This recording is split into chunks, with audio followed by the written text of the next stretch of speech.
You can't try too hard in swag. You can't try too hard in fashion either. Real people are gonna see through it.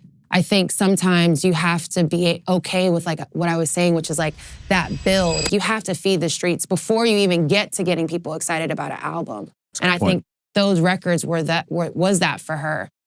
Just in the imagery alone. And I think Whipped Cream was the moment that tied it all in together, because now we're seeing an elevated Ari in this beautiful music video shot by Ryan DiBaggio, who's one of my favorite directors. And we had Ryan Hellefant, who's one of the best DPs in the game. But like, it just captured Ari in such a way that I think it just made people fall in love with her. You know, she was Shea Butter Baby before Shea Butter. She was Shea Butter. Yeah, like, you know, we emphasized the curls, like, you know, she was natural. Her body's natural. Like, I think we just leaned into her. And I think it worked, right? Like, I think people fell in love with... I wouldn't say it worked. You know, I think people fell in love with just this beautiful... I mean, she has an incredible voice. I think she's just one of those... Absolutely. She's just one of those generational artists that I've just knew that just with a little bit of help and a little bit of, you know, touch of detail, I think, you know, she won the hearts and minds of everyone. So, and a lot of like, I mean, everything that you're talking about there is like artist development. Correct. Artist development in public. Because it's not like this is happening behind, well, there are conversations that are happening behind the scenes, but a lot of this is like, would you say trial and error as well? Absolutely. Yeah, so like talk to me a little bit about what you think people, you know, managers of today or artists of today get wrong when it comes to artist development. Ooh-wee. Don't hold back now. This is not the place to hold back. Hold on, let me get my words together. I think people have to be okay with the in-between. And I mean like the in-between of like, they may or may not be there yet, but like, how do we keep making something better? And like, for example, like a style. You know, at one point in time, like Ari was like, I just only want to wear Hot Topic tees and jeans. I'm like, cool. Well, let's make it a really cool Hot Topic tee, and at least let's do a little bit of your makeup. Then it became, I want to wear dresses. I want to maybe show a little bit of clavicles. And it was like, okay, then let's go to that level. Like, it's always an inch by inch to how you get that perfect style. It's something that you want to grow. Also the fans want to grow with that. Right. And I think when you ask me like, what do they get wrong? Sometimes it doesn't work when you just try to throw money at something and put somebody in a certain look and feel, and it doesn't work. It doesn't hit. And it's because it doesn't feel organic. Yeah, I was going to say, why do you think that? I think sometimes, like, to me, style is just natural, right? Like, swag is natural. You can't try too hard in swag. You can't try too hard in fashion either. Real people are going to see through it. I think sometimes you have to be okay with like what I was saying, which is like that build, or even like the less is more. Like, I'm a less is more person. And I think even with Lucky, that was my approach when I started dressing and styling him too. Also, not only because we didn't have a big budget, but because, you know, a lot of times it is like, I don't need you in a bust down chain yet. Like, you might just need to tuck your chain in and maybe have 2 buttons. I think being intentional about knowing when to, you know, turn the key up on the styling and knowing what moments to hit that versus like just letting them kind of ease into their natural self. All right, everybody, we're going to take a little break, because if you're listening and thinking, fuck, I could really use some guidance right now, and you're serious about building your career in the music industry, I'm now offering private strategy sessions. These are fully personalized, just you and me tackling whatever you need in your career. With over 16 years of experience working with artists, managers, and brands, I can help you map out your next moves. Now, whether that's structuring your team, scaling your brand, navigating the industry, even figuring out what steps to take, whether to go to a distributor or to a record label, and figuring out what are the best deal points, I can help you with your career with where you're at. You can now book a one-on-one with me through my Calendly, and you can find the link in the description. Now let's get back to the pod. So you would say then, like, out the gate, too many looks, bad idea?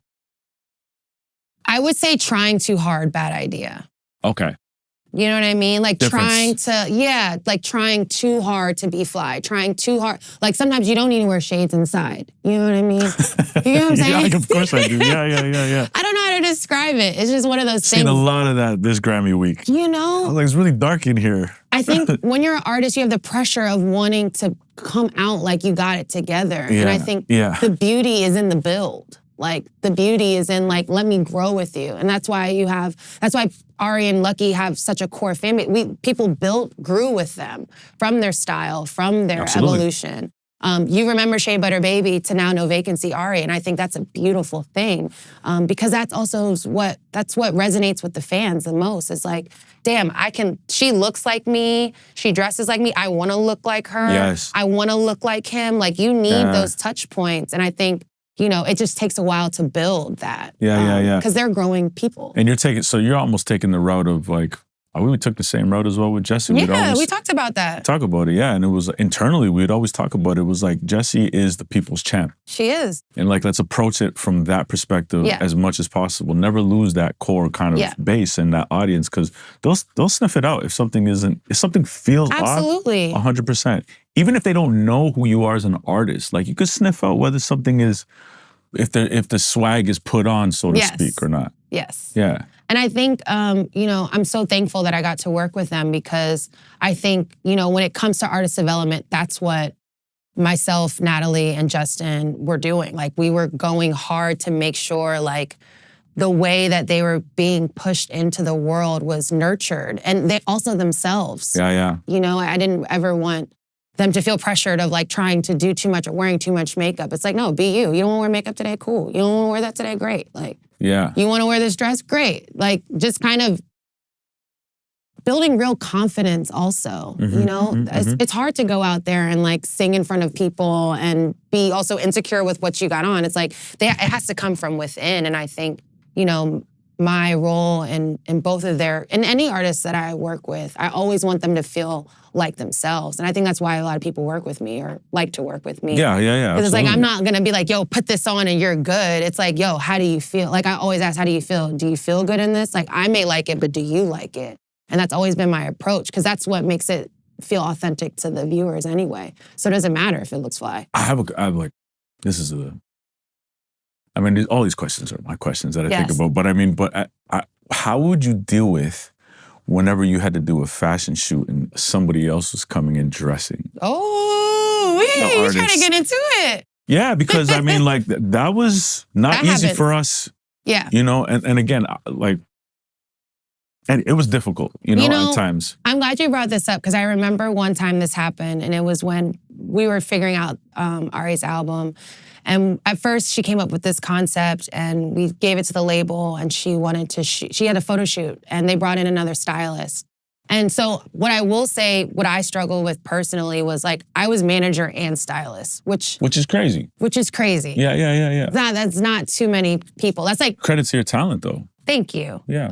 And then also I was still young and proving myself to these bigger label systems. How old were you, if you don't mind me asking? I was like 24. Wow. 25. I'm like 24, 25. Wow. Yeah. So it's like, who's this girl? She's managing you and she's styling you. But you have to think, when you're managing an emerging artist, you're not really making that money at that. You're not making a living.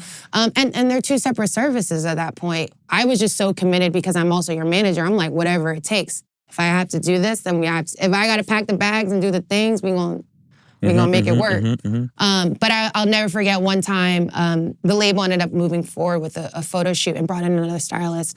And it was like, it was when I knew it was growing.